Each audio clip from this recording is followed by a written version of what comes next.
स्वागत है आपका हमारे इस नए वीडियो में। और आज हम बात करने वाले हैं मऊ सदर विधानसभा में होने वाले उपचुनाव पर, संभावित उपचुनाव पर, जहां अब्बास अंसारी जो मऊ सदर विधानसभा से विधायक थे, जिनको कोर्ट के द्वारा सज़ा हो जाने के बाद उनकी सदस्यता रद्द हो गई है। ऐसे में मऊ सदर विधानसभा में उपचुनाव होने की प्रबल संभावनाएं हैं।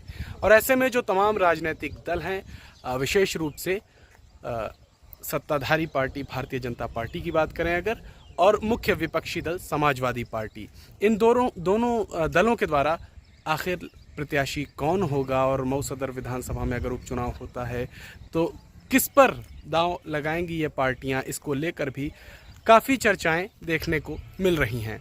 और ऐसे में माना जा रहा है कि जहां एक तरफ अंसारी परिवार का वर्चस्व देखते हुए मऊ सदर विधानसभा में जहां 25 सालों तक लगातार इस सीट पर अंसारी परिवार का कब्जा रहा है, वहीं ऐसे में उमर अंसारी जो अब्बास अंसारी के छोटे भाई हैं, उनके नाम की चर्चा हो रही है आम लोगों के बीच। लेकिन समाजवादी पार्टी के द्वारा स्थानीय समीकरणों को देखते हुए और तमाम सारी चीज़ों को दृष्टिगत रखते हुए एक क्षत्रिय समाज के युवा प्रत्याशी पर दांव लगाया जा सकता है, ऐसी अंदर से खबरें आ रही हैं।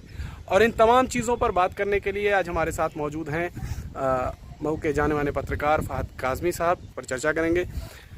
फहद भाई, मऊ सदर विधानसभा में उपचुनाव होने की पूरी संभावनाएं हैं और ऐसा माना जा रहा है कि कुछ दिनों में ही घोषणा हो सकती है उपचुनाव की, जहां ऐसे में भारतीय जनता पार्टी द्वारा कई बड़े चेहरे हैं, अशोक सिंह जो क्षत्रिय समाज से आते हैं, शक्ति सिंह जो क्षत्रिय समाज से आते हैं, ये उम्मीदवार हो सकते हैं मऊ सदर विधानसभा से भारतीय जनता पार्टी के। इसी के साथ समाजवादी पार्टी की अगर बात करें तो समाजवादी पार्टी के द्वारा भी कोई क्षत्रिय प्रत्याशी दिया जा सकता है, ऐसी आपकी भी एक पोस्ट आई थी और ऐसी खबरें अंदर से आ रही हैं, क्या कहेंगे? बिल्कुल, इस तरह की चर्चा तो चल रही है, इसलिए कि जब शक्ति सिंह का नाम आता है, एक जोशीले नेता, युवा नेता शक्ति सिंह, और ख़ास करके स्थानीय है, तो ये जो लड़ाई है ये सरकार बनाने या बिगाड़ने की नहीं है, ये संबंधों की लड़ाई होती है। लेकिन सबके बाद भी इलेक्शन ये बड़ा महत्वपूर्ण हो जाता है, चूंकि ये सीट मुख्तार अंसारी की विरासत की सीट है। जी। देखना ये कि कौन ऐसा है जो मुख्तार अंसारी की विरासत के बाद मऊ शहर की पहली पसंद हो रहा है। तो राजपूतों से भी संबंध मुख्तार अंसारी का बड़ा ज़बरदस्त था। रह गई बात इसकी, तो मुख्तार अंसारी का जो परिवार है उनको राजनीतिक फील्ड में यहाँ मऊ में लाने वाले भी राजपूत ही थे, और राजपूत ने जिसको चाहा उसको बनाया, जिसको चाहा उसको बिगाड़ा।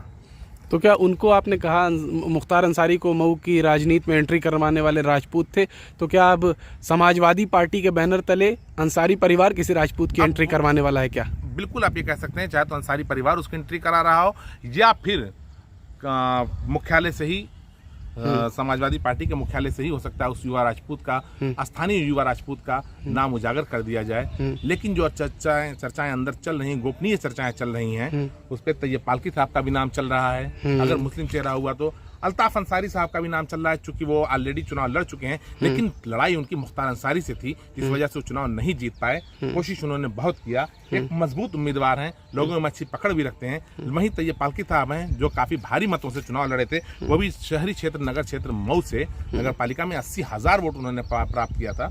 तो सारी चीजों को आदमी देख रहा है, समाजवादी पार्टी देख रही है तैयब पालकी साहब को भी और अल्ताफ अंसारी साहब को भी। लेकिन जो संभावनाएं ज्यादा दिख रही हैं, चाहे तो तैयब पालकी को मिलेगा टिकट, और अगर युवा राजपूत पे दांव लगाए स्थानीय, तो आपको बता दें कि इसमें एक बड़ा नाम है जिसको एक्सपोज करने से पहले ये पार्टी कार्यालय से ही एक्सपोज हो तो ज्यादा बेहतर है। लेकिन युवा राजपूत पे समाजवादी पार्टी पूरा मूड बनाए हुए है। वहीं घोसी नवनिर्माण मंच यानी बद्रीनाथ जी भी कहीं से पीछे नहीं दिख रहे हैं, वो भी एकदम पूरी कमर कसे हुए हैं कि बाहरी भगाओ मऊ बचाओ जो उनका नारा था, और हिंदू मुस्लिम एकता की बात करते हैं, सेकुलर आदमी है। तो हो सकता है कि अब की चूंकि सरकार यहाँ से बनना है ना बिगड़ना है, ना विपक्ष कमजोर है ना विपक्ष मजबूत होना है, इसमें कुछ नहीं होना है, संबंधों का ये खेल है।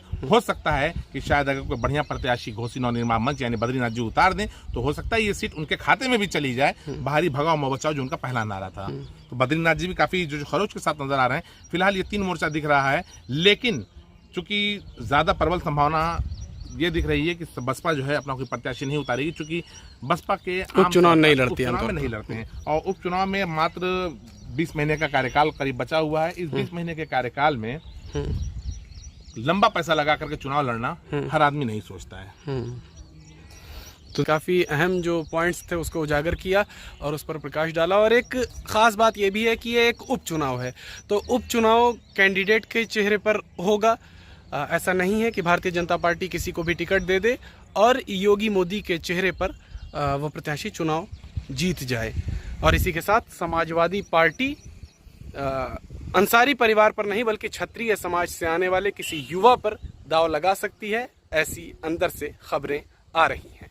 ये वीडियो अच्छा लगा हो तो इसे लाइक और शेयर ज़रूर करें। चैनल पर नए हैं तो चैनल को सब्सक्राइब कर लीजिए। धन्यवाद।